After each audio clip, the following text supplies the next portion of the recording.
नाजरीन, क्या आपने कभी सुना है कि एक बादशाह अपने दुश्मन को खाने पर बुलाए और खाने में कुत्ते का गोश्त परोस दे? क्या आपने कभी सुना है कि एक सुल्तान सिर्फ एक औरत के चलने के अंदाज से बता दे कि वो पाक दामन है या 1000 मर्दों के साथ सो चुकी है? और क्या आपने सुना है कि एक सुल्तान अपने दुश्मन के मुंह पर कह दे कि तू अपने बाप की औलाद नहीं है, और दुश्मन शर्मिंदा होकर सर झुका दे? आज की कहानी ऐसी ही है। ये कहानी है मिस्र के उस अजीम सुल्तान की जिसके नाम से बड़े बड़े बादशाह कांपते थे। लेकिन आज लड़ाई तलवार से नहीं, अक्ल से, ईमान से और फिरासत से होने वाली है। अगर आपने ये कहानी बीच में छोड़ दी तो आप जिंदगी के सबसे बड़े सबक से महरूम रह जाएंगे। इसलिए वीडियो को आखिर तक जरूर देखिएगा। नाजरीन, मिस्र की सल्तनत। रात का तीसरा पहर। महल के अंदर खामोशी थी, लेकिन बाहर रेत के तूफान चल रहे थे। सुल्तान सलाहुद्दीन अय्यूबी रहमतुल्लाह अलैहि अपने खास हुजरे में बैठे थे। हाथ में तस्बीह, जुबान पर अल्लाह का जिक्र। चेहरे पर एक अजीब नूर था, लेकिन दिल में उम्मत का गम। इतने में पहरेदार ने आकर कहा, हुजूर, दहशत का जंगली, आपका खास जासूस आया है। कहता है कि रिनाल्ड के किले से सीधा आ रहा है। सुल्तान ने फरमाया, फौरन अंदर भेजो। एक साया दाखिल हुआ, कपड़े फटे हुए, जूतों में रेत भरी हुई, चेहरे पर कई दिन के सफर की थकान। वो सुल्तान का सबसे काबिल जासूस था, जो रिनाल्ड की सल्तनत में एक आम घोड़े वाले के भेष में रहता था। जासूस ने जमीन पर बैठकर सलाम किया। सुल्तान मुअज्जम, एक बहुत बुरी खबर है। सुल्तान ने कहा, पानी पिलाओ इसे पहले, फिर खबर सुनाओ। पानी पीने के बाद जासूस ने कहा, हुजूर, रिनाल्ड के कब्जे में, उसकी सरहद के करीब एक छोटा सा कबीला है, रेहान कबीला। उस कबीले में 400 घर हैं, और हुजूर, उस कबीले के लोग वो सब मुसलमान हो गए हैं। सुल्तान के चेहरे पर खुशी की लहर आई। माशाअल्लाह, ये तो बड़ी अच्छी खबर है। जासूस ने कहा, नहीं हुजूर, अच्छी खबर के पीछे ही सबसे बुरी खबर छुपी है। हुजूर, रिनाल्ड का कानून है कि अगर उस कबीले का कोई भी सिपाही जिहाद में या किसी लड़ाई में शहीद हो जाए तो रिनाल्ड के सिपाही उसकी लाश को उसके घर वालों को दफन करने नहीं देते, बल्कि वो उस शहीद की लाश को बीच बाजार में आग में जला देते हैं। कहते हैं, ये हमारी रस्म है, यहां दफन करना मना है। नाजरीन, जरा सोचिए, एक मां अपने शहीद बेटे को आखिरी बार देख भी नहीं सकती, अहले खाना उसको दफन भी नहीं कर सकते। ये सुनकर सुल्तान का चेहरा सुर्ख हो गया, तस्बीह हाथ में टूट गई। सुल्तान खड़े हो गए। ये जुल्म है, ये कुफ्र है। जासूस ने कहा, हुजूर, इससे भी बड़ा जुल्म सुनिए। मैंने पता लगाया है कि उस कबीले का सरदार कौन है। उसका नाम है जरखान। कहने को तो मुसलमान है, लेकिन वो रिनाल्ड का पालतू कुत्ता है। रिनाल्ड उसे हर महीने 100 अशरफिया देता है, सोने के सिक्के। और वो सरदार अपनी ही कौम से कहता है, रिनाल्ड जो कहता है वही करो और चुप रहो। सुल्तान ने पूछा, तो कबीले वाले उसकी बात मानते हैं? जासूस ने कहा, नहीं हुजूर, यही तो अल्लाह की कुदरत है। आपके इंसाफ के किस्से हैं और आपकी सखावत के किस्से हैं कि जब मुसलमान उस कबीले में पहुंचे तो उस कबीले के बच्चे, बूढ़े, जवान, औरतों, सबने कलमा पढ़ लिया। वो दिल से मुसलमान है, लेकिन उनका सरदार वो मुनाफिक है। वो कहता है, मैं मुसलमान हूं, लेकिन अंदर से रिनाल्ड का गुलाम है। वो सोने का पुजारी है। अब सुल्तान गहरी सोच में डूब गए। नाजरीन, यहां एक बड़ा मसला था। सुल्तान और रिनाल्ड के बीच सुलह का मुआहिदा हो चुका था। मुआहिदा यह था कि 2 साल तक कोई जंग नहीं होगी। सुल्तान अपनी जुबान के पक्के थे, वो मुआहिदा तोड़ना नहीं चाहते थे।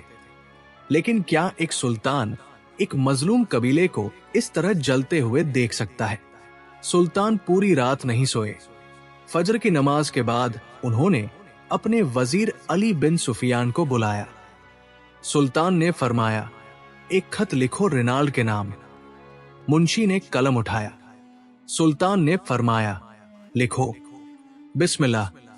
ए रिनाल्ड बादशाह, तुम जानते हो कि तुम्हारे और मेरे दरमियान सुलह का मुआहिदा है और मैं उस पर कायम हूं। लेकिन मुझे खबर मिली है कि तुम्हारे कब्जे में जो रेहान कबीला है, जिसके लोग अब मुसलमान हो चुके हैं, उस पर तुम जुल्म कर रहे हो। मैंने सुना है कि तुम उनके शहीदों को जलाते हो। उनकी माओ बहनों की इज्जत महफूज नहीं। तुमने उस कबीले के सरदार को खरीद लिया है, उसे सोने का लालच देकर। वो लालची है, सोने का पुजारी है।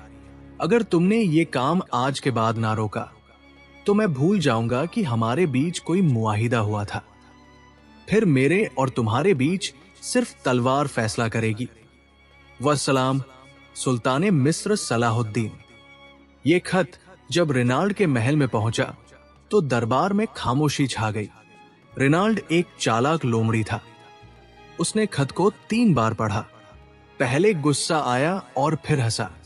उसने अपने वजीर से कहा, यह सुल्तान तो बड़ा जज्बाती है, इसके जज्बात का फायदा उठाना चाहिए। इसके ईमान को आजमाऊंगा। अगर ये सच में इतना बड़ा सुल्तान है तो मेरी चाल को पहचान लेगा। उसने तुरंत अपना कासिद भेजा। कासिद ने सुल्तान के दरबार में आकर कहा, सुल्तान मुअज्जम, रिनाल्ड बादशाह ने आपको आज रात खाने की दावत दी है। कहते हैं कि आइए बैठकर सब्र और तहम्मुल से इस कबीले के बारे में बात करते हैं। जंग से क्या हासिल होगा? दरबार में सब हैरान। अली बिन सुफियान ने कहा, हुजूर, ये दावत नहीं, जाल है। वो आपको जहर दे सकता है। एक और सिपह सालार ने कहा, हुजूर, उस जलील के यहां हरगिज मत जाइए। लेकिन सुल्तान ने फरमाया, अगर मैं ना गया तो वो कहेगा, देखो सुल्तान डर गया, और इस मुआहिदे की आड़ में वो उस कबीले पर और ज्यादा जुल्म करेगा। नहीं, मुझे जाना होगा, चाहे सामने जहर ही क्यों ना हो। मजलूम के लिए जाना पड़ेगा, लेकिन मैं अकेला नहीं जाऊंगा। मेरे सबसे काबिल सिपाही मेरे साथ चलेंगे, लेकिन हथियार छुपे हुए होंगे। शाम का वक्त था। रिनाल्ड का महल में सोना चांदी, हीरे जवाहरात और हर तरफ रोशनी और खुशबू थी। लेकिन उस खुशबू के पीछे खून की बू छुपी थी। रिनाल्ड ने बड़े शाही खानों का इंतजाम किया था, 50 तरह के खाने। लेकिन अंदर के कमरे में उसने अपने बावर्ची को बुलाया। बावर्ची का नाम था जैकब। रिनाल्ड ने कहा, जैकब, आज बकरे का गोश्त नहीं पकेगा। जैकब ने कहा, तो हुजूर, क्या पकाऊं? रिनाल्ड ने धीरे से कहा, कुत्ते का गोश्त। बाजार से सबसे गंदा कुत्ता पकड़ कर लाओ, उसको ज़िबह करो और उसका गोश्त बनाओ। मसाले तेज डालना ताकि बदबू ना आए, और उस गोश्त को सबसे कीमती बर्तन में परोसना। बावर्ची काम गया। हुजूर, ये तो सरासर धोखा है। रिनाल्ड ने कहा, जो कहा है वही करो। मैं देखना चाहता हूं कि क्या सुल्तान का ईमान इतना पक्का है कि वो हराम हलाल को पहचान ले। फिर रिनाल्ड ने अपनी एक कनीज को बुलाया। उसका नाम था लिजा। वो महल की सबसे बदकिरदार औरत थी। कई सिपाहियों के साथ उसके ताल्लुकात थे। रिनाल्ड ने कहा, लिजा, आज तू ये खाना लेकर जाएगी, और याद रख, तू सबसे कहना कि तू पाक दामन है, तुझे आज तक किसी मर्द ने नहीं छुआ। लिजा हंस पड़ी, जो हुक्म मेरे आका। ये था रिनाल्ड का घिनौना मंसूबा। वो सुल्तान को 2 तरह से आजमाना चाहता था। जब सुल्तान महल में दाखिल हुए तो रिनाल्ड ने बड़ी मीठी जुबान से इस्तकबाल किया। आइए सुल्तान मुअज्जम, आपने आकर तो मेरे महल को पाक कर दिया। सुल्तान समझ गए कि दुश्मन मीठा बोल रहा है तो जहर जरूर है। सुल्तान ने देखा, महल में से सिपाही छुपे हुए खड़े हैं। दस्तरख्वान बिछाया गया। रिनाल्ड सुल्तान के सामने बैठ गया। उसने ताली बजाकर इशारा किया। और वो कनीज लिजा हाथ में सोने की थाली में वो कुत्ते का गोश्त लेकर इतराती हुई चाल से आई। जैसे ही उसने थाली सुल्तान के सामने रखी, सुल्तान ने एक नजर गोश्त पर डाली, सिर्फ एक नजर, और अगले ही लम्हे सुल्तान ने गरज कर कहा, ये खाना मेरे सामने से हटा दो। ये गोश्त किसी हलाल जानवर का नहीं, बल्कि कुत्ते का गोश्त पका हुआ है। नाजरीन, इस जुमले के साथ ही महल में जैसे बिजली गिर पड़ी। रेनाल्ड के हाथ से शरबत का प्याला गिर गया। लिजा के पैर कांप गए। बावर्ची जैकब पीछे खड़ा हुआ थर थर कांपने लगा। रेनाल्ड ने खुद को संभाला। सुल्ताने मुअज्जम, ये क्या कह रहे हैं? ये तो बकरे का गोश्त है। आपको जरूर कोई गलत फहमी हुई है। सुल्तान ने उसकी बात को काटा और उस कनीज की तरफ देखा। सुल्तान ने फरमाया, ये लड़की कौन है? रेनाल्ड ने झूठी मुस्कुराहट के साथ कहा, ये मेरी खास कनीज है। आज ही मुझे मेरे दोस्त बादशाह ने तोहफे में दी है। ये बहुत पाक दामन और वफादार है। आज तक इसको किसी मर्द ने छुआ तक नहीं है। ये बिल्कुल पाक साफ है। सुल्तान ने लिजा की आंखों में देखा। लिजा नजरें नहीं मिला पा रही थी। सुल्तान ने फरमाया, रेनाल्ड, अगर ये गोश्त हलाल का भी होता तो भी मैं इसको इस औरत के हाथ से कभी ना खाता। रेनाल्ड ने कहा, क्यों हुजूर? सुल्तान ने बुलंद आवाज में फरमाया, क्योंकि ये औरत जिसे तुम पाक दामन कह रहे हो, ये इंतहाई बदकिरदार है। ये आज तक कई मर्दों के साथ सो चुकी है। इसकी आंखों में हया नहीं बल्कि बेशर्मी है। इसके चलने में पाकीज़गी नहीं बल्कि बेहयाई है। ये सुनते ही लिजा जमीन पर गिर पड़ी और रोने लगी। माफ कर दो, माफ कर दो। ये सच है कि मैं पाक दामन नहीं हूं। रेनाल्ड का दूसरा झूठ भी पकड़ा गया। अब वो अंदर से डर गया, लेकिन अभी तीसरा सबसे बड़ा वार बाकी था। सुल्तान ने फरमाया, लिजा की बात छोड़ो। रेनाल्ड, अब तुम्हारी बारी है। रेनाल्ड ने कहा, क्या मतलब? सुल्तान ने उसकी आंखों में आंखें डालकर कहा, तुम इतने बड़े बादशाह होकर भी अपने बाप की जायज औलाद नहीं हो। नाजरीन, ये जुमला सुनते ही महल में सन्नाटा छा गया। सभी सिपाहियों ने तलवारों पर हाथ रख लिए। रेनाल्ड का चेहरा काला पड़ गया, आंखें खून की तरह लाल। रेनाल्ड चीखा, सुल्तान, अगर तुम मेरे मेहमान ना होते तो मैं अभी तुम्हारा सर कलम कर देता। तुमने मेरे नसब पर हमला किया है, मेरे बाप दादा पर। सुल्तान बिल्कुल पुरसुकून रहे। सुल्तान ने फरमाया, रेनाल्ड, अगर मेरी तीनों बातें झूठी हैं तो तुम्हें हक है जंग करने का, लेकिन अगर सच है तो फैसला करो। अगर मैं सच्चा हूं तो तुम्हें वो कबीला आजाद करना होगा। रेनाल्ड ने कहा, ठीक है, अगर तुम साबित कर दो तो वो कबीला तुम्हारा, वरना तुम्हें इस गुस्ताखी की कीमत अभी चुकानी होगी। बताओ, कैसे साबित करोगे कि मैं अपने बाप की औलाद नहीं? सुल्तान ने फरमाया, और ये जवाब तारीख में लिखा गया। रेनाल्ड, सुनो, जो शख्स अपने मेहमान को, जिसे खुद इज्जत से दावत देकर बुलाए, उसे कुत्ते का हराम गोश्त खिलाए और एक बद किरदार औरत के हाथ से खाना परोसवाए, क्या वो किसी गैरतमंद बाप की औलाद हो सकता है? क्या एक असल बाप का खून रखने वाला ऐसा करेगा? हरगिज नहीं। ये काम तो कोई कम ज़र्फ, कम असल ही कर सकता है। इसीलिए मैंने कहा कि तुम अपने बाप की औलाद नहीं हो। इस जवाब के बाद रेनाल्ड के पास बोलने को कुछ नहीं बचा। उसका सर शर्म से झुक गया।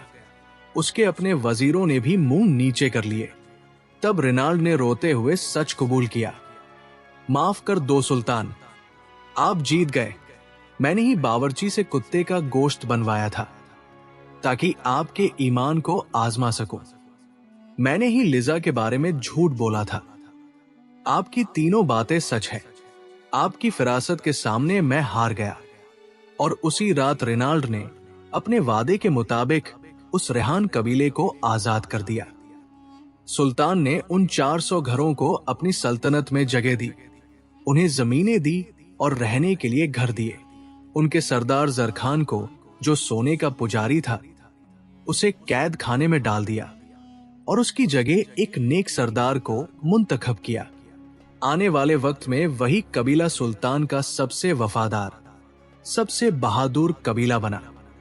और तारीख गवाह है, ये वो वाहिद कबीला था जो बगैर जंग के सिर्फ एक सुल्तान की ईमानी नजर से जीता गया था। नाजरीन, जब सुल्तान रेनाल्ड के महल में उसकी फिरासत से उसका घमंड तोड़ रहे थे, उसी वक्त किले से 100 कोस दूर रेहान कबीले में क्या हो रहा था, ये सुनकर आपकी आंखों में आंसू आ जाएंगे। रेहान कबीला, जिसमें 400 घर थे, लेकिन हर घर में मातम था।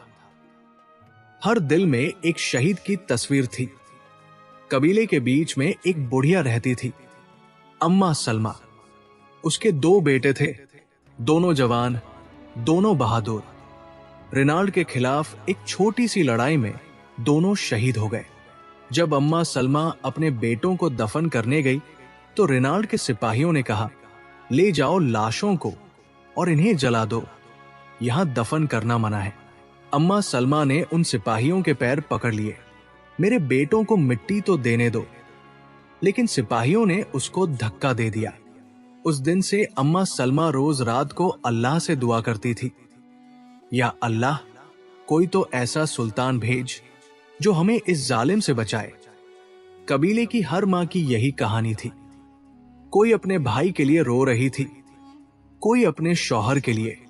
और उस कबीले का जालिम सरदार जरखान, वो क्या कर रहा था? नाजरीन, वो उसी वक्त रेनाल्ड के महल से आई हुई अशरफिया गिन रहा था। सोने के सिक्के एक एक सिक्का गिनकर अपनी तिजोरी में रख रहा था। उसके एक वफादार ने कहा, सरदार, कबीले वाले आपसे नाराज हैं, कहते हैं आप हमारे शहीदों को भी नहीं बचा सके। जरखान हंसा, जाने दो, ये भूखे लोग क्या करेंगे? जब तक रेनाल्ड मेरे साथ है, मेरा कोई कुछ नहीं बिगाड़ सकता। ये सुल्तान सुल्तान जो ये लोग करते रहते हैं, वो कभी नहीं आएगा यहां। जरखान को नहीं पता था कि उसी रात उसकी किस्मत का फैसला रेनाल्ड के महल में हो चुका है। नाजरीन, वापस चलते हैं उस रात में, रेनाल्ड के महल में, जहां सुल्तान ने तीनों सच बोल दिए थे। जब लिजा ने रो रो कर कबूल कर लिया कि वो बदकिरदार है और बावर्ची जैकब ने मान लिया कि वो कुत्ते का गोश्त है, तो महल में खामोशी छा गई। रेनाल्ड का वजीर, जो बूढ़ा था, आगे आया और रेनाल्ड के कान में बोला, हुजूर, इस सुल्तान से जंग मौल मत लीजिए। ये कोई आम सुल्तान नहीं है, ये तो दिलों का हाल जान लेता है। इससे सुलह कर लीजिए, वरना हमारी सल्तनत तबाह हो जाएगी। रेनाल्ड का घमंड टूट चुका था। वो अपने तख्त से उतरा। उसने अपना ताज उतार कर जमीन पर रखा और सुल्तान के सामने सर झुका दिया। रेनाल्ड ने कहा, सुल्तान, आज तक मैंने बहुत से बादशाहों को देखा, बहुत से जंगजू देखे, लेकिन आप जैसा कोई नहीं देखा। आपने मुझे हराया नहीं, मेरे जमीर को जगाया है। मैं मानता हूं कि मैं अपने बाप की औलाद होने के लायक नहीं, क्योंकि मैंने मेहमान के साथ धोखा किया। फिर रेनाल्ड ने ताली बजाई और कहा, सिपाहियों जाओ, अभी इसी वक्त रेहान कबीले को आजाद कर दो, उनके ऊपर से हमारा झंडा उतार दो और उनके सरदार जरखान को गिरफ्तार करके यहां लाओ। सुल्तान ने फरमाया, रेनाल्ड, याद रखना, ताकत से दिल नहीं जीते जाते, बल्कि इंसाफ से जीते जाते हैं। उस रात रेनाल्ड ने सुल्तान के लिए हलाल खाना बनवाया, अपने हाथों से पानी पिलाया। ये मंजर देखकर रेनाल्ड के सभी सिपाही हैरान थे। अगले दिन सुबह रेहान कबीले में रेनाल्ड के सिपाही आए, लेकिन इस बार जुल्म करने नहीं, आजादी का पैगाम लेकर। सिपाहियों ने ऐलान किया, सुनो रेहान कबीले वालों, रेनाल्ड बादशाह ने तुम्हें आजाद कर दिया है। आज से तुम पर उसका कोई कानून नहीं और तुम्हारा सरदार जरखान गिरफ्तार है। कबीले वालों को पहले यकीन नहीं हुआ। अम्मा सलमा ने कहा, क्या ये फिर से कोई चाल है? इतने में दूर से घोड़े पर एक काफिला आता हुआ दिखा। आगे आगे सुल्तान थे, अपने 2 सिपाहियों के साथ। पीछे पीछे जरखान था, जिसके हाथों में हथकड़ी थी। जब कबीले वालों ने सुल्तान को देखा तो सब रो पड़े। बच्चे दौड़ कर आए और बूढ़े झुक गए। अम्मा सलमा दौड़ती हुई सुल्तान के पास आई और कहा, क्या आप ही वही सुल्तान हैं जिसके हम इंतजार में थे? सुल्तान ने उस बुढ़िया के सर पर हाथ रखा और फरमाया, बिल्कुल अम्मा, अल्लाह ने मुझे भेज दिया। फिर सुल्तान ने जरखान को सामने बुलाया। सुल्तान ने फरमाया, जरखान, तुम कहते हो कि तुम मुसलमान हो। तुमने अपने ही कबीले के शहीदों को जलते हुए देखा और सोने के लिए खामोश रहे। तुम सोने के पुजारी हो। जरखान ने कहा, हुजूर माफ कर दो, लालच ने मुझे अंधा कर दिया था। सुल्तान ने फरमाया, जो अपनी कौम को बेच दे वो माफी के लायक नहीं। सिपाहियों, इसको ले जाओ और कैद खाने में डाल दो। आज से इस कबीले का सरदार ये नहीं, बल्कि अम्मा सलमा का भतीजा उस्मान होगा, जो सबसे बहादुर और नेक है। कबीले वालों ने नारा लगाया, सुल्तान जिंदाबाद, सुल्तान जिंदाबाद। उस दिन कबीले में पहली बार शहीदों के लिए दुआएं फिरत हुई। उनकी कब्रें बनाई गई। जिनको पहले जलाया गया था उनके नाम पर यादगार बनाई गई। नाजरीन, यहां कहानी खत्म नहीं होती, यहां से शुरू होती है। जब रेहान कबीला सुल्तान की सल्तनत में आया तो सुल्तान ने उन्हें सिर्फ जमीन नहीं दी, उन्हें इज्जत दी।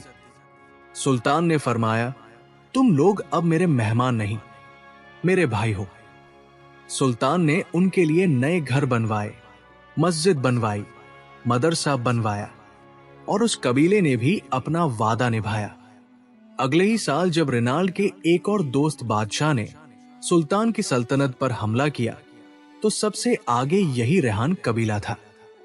उस्मान, जो नया सरदार बना था, अपने 400 जवानों के साथ सबसे आगे लड़ा। अम्मा सलमा ने खुद अपने हाथों से सिपाहियों के लिए रोटियां बनाई। कहते हैं कि उस जंग में रेहान कबीले ने ऐसी बहादुरी दिखाई कि दुश्मन की फौज कांप गई। सुल्तान ने कहा, देखा, जब इंसान को इज्जत मिलती है तो वो जान भी दे देता है। तारीख में लिखा है, ये वो वाहिद कबीला था जो सुल्तान ने बगैर तलवार के, बगैर किसी बड़े मुजाकिरे के, सिर्फ अपनी फिरासत, अपनी अक्ल और अपने ईमान की रोशनी से जीता था। तो नाजरीन, इस कहानी से हमें 3 बड़े सबक मिलते हैं। पहला सबक, हलाल और हराम में फर्क करना सीखो। सुल्तान ने दूर से पहचान लिया कि गोश्त हराम है। आज हम बिना सोचे समझे क्या क्या खा रहे हैं और ना जाने क्या क्या देख रहे हैं। दूसरा सबक, पाक दामनी आंखों में होती है। सुल्तान ने चलने से पहचान लिया। आज के दौर में हमें भी अपनी नजरों की हिफाजत करनी चाहिए। तीसरा और सबसे बड़ा सबक, जो मेहमान की इज्जत ना करे, जो मजलूम पर जुल्म करे, वो अपने बाप की औलाद नहीं। गैरत सबसे बड़ी चीज है। सुल्तान ने हमें सिखाया कि ताकत सिर्फ तलवार में नहीं, अक्ल में, ईमान में और इंसाफ में होती है। अगर सुल्तान की ये कहानी आपके दिल को छू गई हो तो कमेंट में अल्लाह अकबर और सुल्तान सलाहुद्दीन जिंदाबाद जरूर लिखिए। और हाँ, इस वीडियो को अपने उन दोस्तों तक जरूर पहुंचाइए जो कहते हैं कि इस्लाम के दौर में इंसाफ नहीं होता। वीडियो को लाइक करें और चैनल को सब्सक्राइब जरूर करें। शुक्रिया।